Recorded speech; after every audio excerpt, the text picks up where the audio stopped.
L'imagination, c'est comme une photo, une pellicule photo. D'abord, c'est flou, puis il y a des formes en noir et blanc, ou voire même en couleur, et puis ça va prendre forme avec le temps lors du développement.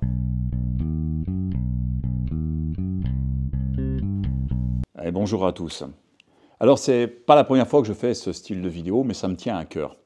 À quoi s'attendre lors d'une séance d'hypnose? Je le retrouve régulièrement, minimum une fois par mois, des questionnements qui ne devraient plus exister aujourd'hui, je pense, vis-à-vis de la perception qu'on peut avoir sur l'hypnose. Beaucoup trop de personnes encore s'attendent à de l'hypnose de spectacle. Ils me le disent, hein.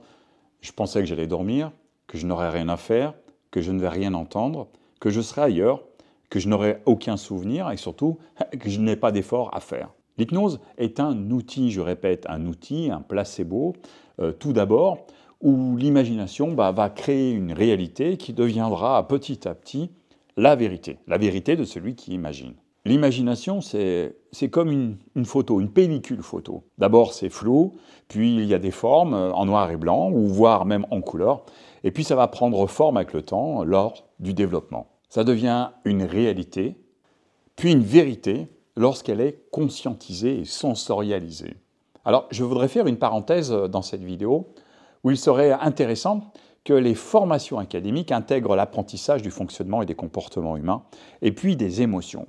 Lorsqu'une majorité de la population saura que nos émotions commandent nos comportements, il sera possible alors de changer les protocoles d'action et de perception qu'on peut avoir d'une réalité qui n'appartient qu'à celui qui la regarde. Alors il y aura moins de conflits dans ce monde, et puis on pourra comprendre que derrière chaque comportement, chaque action, il y a un besoin à combler. Ça permettrait de ne pas être dur avec les autres et avec soi-même, car il est toujours important de comprendre qu'il y a un besoin derrière un comportement ou une action. Alors s'il y a un responsable académique qui regarde cette vidéo, n'hésitez pas à me contacter, à m'appeler. Je serai heureux de pouvoir échanger avec vous pour vous proposer des ateliers, des moments où on pourrait discuter et enseigner à ces élèves, à cette future génération, le fonctionnement du cerveau avant d'apprendre à pitonner sur un téléphone. Revenons à cette vidéo sur qu'est-ce qui se passe lors d'une séance d'hypnose. L'hypnose, d'abord, ce n'est pas un état, mais un outil d'où s'écoule la transe hypnotique, qui est un état cérébral neurologique. Il va s'apparenter au schéma qu'on peut retrouver lors du sommeil. On ne fait pas de sommeil profond, on ne dort pas en hypnose. Si on dort, notre cerveau n'est pas actif, donc ne fonctionne pas avec l'imagination et les suggestions, les inductions qui sont en train d'être proposées. Il y a plusieurs niveaux dans le sommeil, comme il y a plusieurs niveaux de transe hypnotique. Les profondeurs de transe n'ont pas encore été démontrées. La preuve, on peut vivre des transes les yeux ouverts et on peut vivre les transes les yeux fermés. Les yeux ouverts quand on est dans la lune et quand on est dans un échange où notre attention est complètement absorbée par ce qui est en train de se dire. Il y a une projection, une immersion dans les propos qui sont tenus. La différence d'être dans la lune, c'est qu'une séance d'hypnose est dirigée par un praticien, qui, tout en finesse, normalement, ne doit rien laisser paraître des techniques de son travail. Un bon hypnologue, c'est comme un artiste du Cirque du Soleil.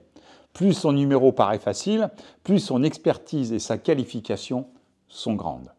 Très souvent, l'air de rien, ce qui paraît n'être qu'une simple discussion entre deux personnes, c'est en fait la recherche du besoin qui est à combler derrière le symptôme conscient que nous ramène le client. Donc il va y avoir des tests qui vont être déguisés, des dialogues avec les parties automatiques du client, donc un dialogue sur plusieurs étages, sans lui dire obligatoirement ce qu'on est en train de faire. Le but, c'est de déterminer le besoin profond, cette émotion souche qui a créé ce symptôme, pour atteindre l'objectif qui est recherché par le client. Donc, le praticien va apporter une autre perception, vérifier et changer des croyances si c'est nécessaire, ou fêler plutôt que de changer des croyances, pour faire vivre sensoriellement, avec les sens, tous les sens, être immergé dans les ressources qui vont être nécessaires pour atteindre l'objectif. Ces ressources, le client les a déjà, sauf qu'il ne sait pas où aller les chercher, donc le praticien va l'aider à remémorer les états qui sont nécessaires pour atteindre cet objectif. Ensuite, il va l'aider à déterminer les protocoles qui vont être nécessaires pour pouvoir revivre régulièrement cet état, afin de ancrer ces ressources pour y avoir accès à tout moment, à tout instant, quand ça va être nécessaire, de vivre cet instant jusqu'à ce que le protocole neurologique se soit assez répété, suffisamment répété, pour que les neurones soient liés et que ça devienne un automatisme totalement inconscient. Voilà. C'est tout simple, hein. Et tout ça en une séance, sans expliquer absolument tout ce qui est mis en place, avec un langage choisi, le langage du client. Donc à chaque fois, le praticien va apprendre une nouvelle langue. Donc je suis polyglotte, même si je parle très très mal l'anglais. Le but, l'objectif, c'est d'entraîner le client à vivre sensoriellement la situation qu'il recherche pour que ça devienne une vérité, une réalité pour lui. Pour cela, le client, son cerveau, disons plus que le client, doit être actif. Comme s'il regardait un film, en fait, en vivant les émotions des scènes que vivent les interprètes. Hein. Donc, il y a une espèce d'action neurologique avec un neurone miroir et un cerveau qui va être stimulé. Si le client est passif, son encéphalogramme, eh ben, il est plat. Alors que la transe hypnotique doit être un état cérébral actif. Comprenez bien qu'un schéma comme une plaquette électronique, pour que le message passe, que le on, que l'électricité passe, eh bien, il va falloir que ça soit lié d'un côté à l'autre. Automatiquement, vous appuyez sur un bouton, ça va tout se faire de façon automatique. Dans le cerveau, vous avez des comportements qui sont encodés par de nombreuses répétitions depuis de nombreuses années.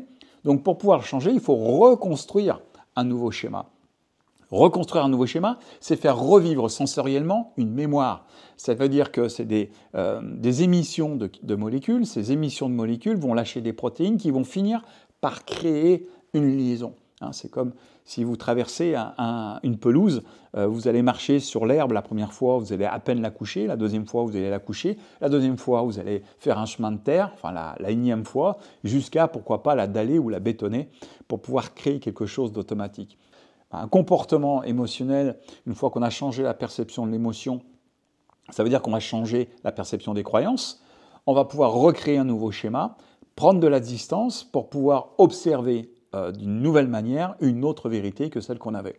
Et petit à petit, ça va devenir une réalité. En fait, pour bien vivre une séance en hypnologie, c'est d'abord s'autoriser à penser autrement que ce que vous faites d'habitude. C'est s'autoriser à s'ouvrir à d'autres possibilités, s'autoriser à se dire qu'on a peut-être d'autres possibilités de croire ou d'autres croyances à mettre en place, de peut-être de varier nos croyances, s'autoriser à se dire que l'on ne sait pas, hein, que l'on a beaucoup à apprendre, que l'on puisse avoir tort et que la solution soit en nous et n'arrivera pas de l'extérieur. Ça, c'est important, que la solution est en nous et n'arrivera pas de l'extérieur. La solution de l'extérieur ne peut être que matérielle.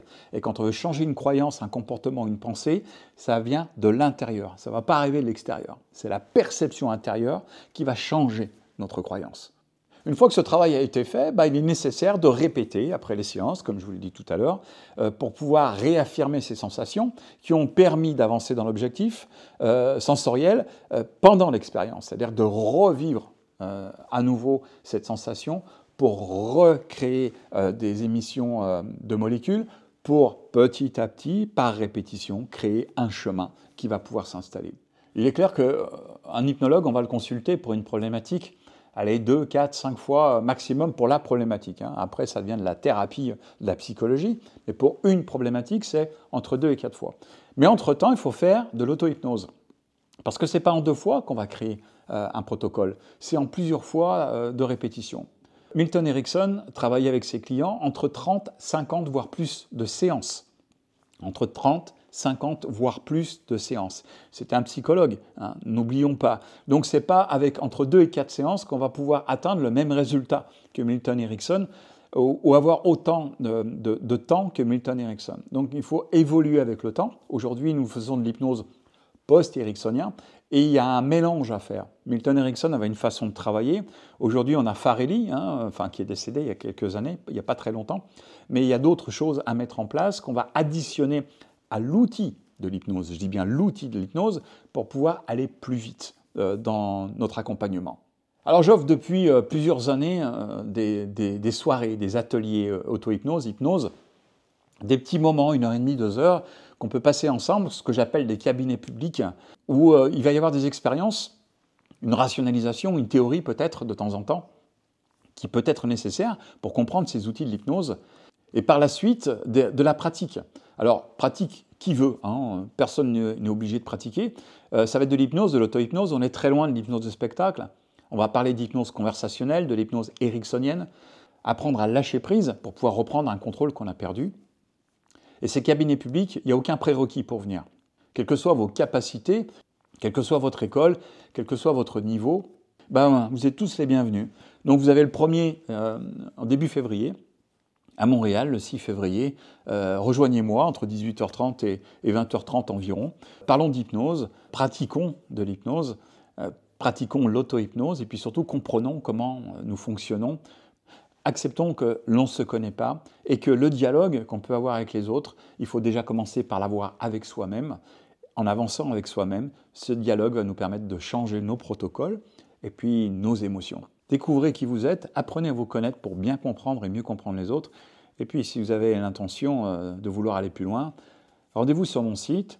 J'attends un appel de l'académie ou d'un responsable académique qui voudrait apporter la chance à cette future génération d'éviter les erreurs que nous, on a pu faire en apprenant tout simplement à comprendre les protocoles cognitifs, cognitivo-comportementaux et émotionnels de l'être humain.